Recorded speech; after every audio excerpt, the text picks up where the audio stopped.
膝關節嘅疼痛咧，我哋可以分為慢性咧同埋急性嘅。咁如果急性嘅疼痛咧，好多時因為運動嘅創傷所造成。臨床上比較多見，例如側副韌帶嘅損傷啦、半月板嘅損傷啦，同埋前頭十字韌帶嘅損傷。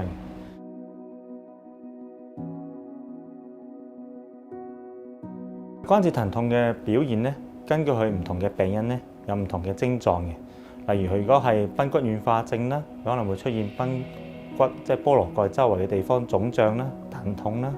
咁如果係側副韌帶嘅損傷啦，咁可能會見到膝關節嘅兩旁咧出現疼痛嘅。咁如果半月板嘅損傷咧，可能行路嘅時候咧會出現一種膠鎖嘅現象，咁或者我哋俗稱一種棘住嘅感覺嘅。咁喺臨床上，我哋根據佢嘅症狀啦、症候啦，透過初步嘅診斷咧，早期發現個原因嘅時候咧，可以作出相應嘅治療嘅。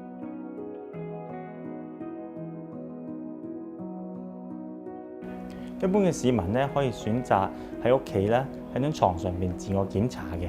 咁做嘅時候咧，先坐位啦，將兩隻腳伸直，我哋用手放喺髕骨嘅上方。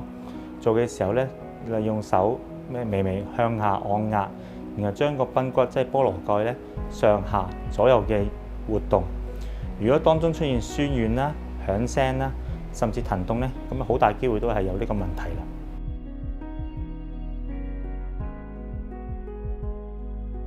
中醫將呢個疾病咧歸納為骨痹啦、痹症嘅範疇。咁以前嘅古代文獻都有記載，膝頭哥咧即係膝痛同肝腎虧虛啦，加上風寒侵襲引起嘅。中藥如果係以內服為主咧，我哋會主要補益肝腎為主啦，加上去風通絡嘅藥物嘅。如果你用外用嘅藥物咧，我哋會用一啲例如有消腫止痛嘅效果啊、活血通絡嘅效果嘅中藥去幫助嘅。臨床上咧，我哋好多時咧會用針刺，甚至配合推拿手法去治療呢個疾病。如果我哋用推拿手法咧，我哋可以透過手法活動膝頭哥啦，增加翻膝關節嘅活動度啦。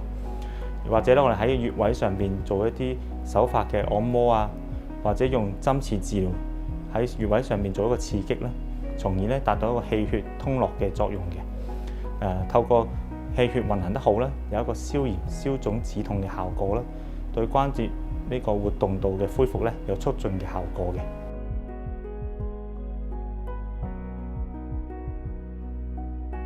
我一般臨床上，我哋會建議病人做一個凌空踩單車嘅動作啦。做嘅時候咧，市民咧先平瞓啦，面向天嘅啦，雙腿凌空踩單車啦。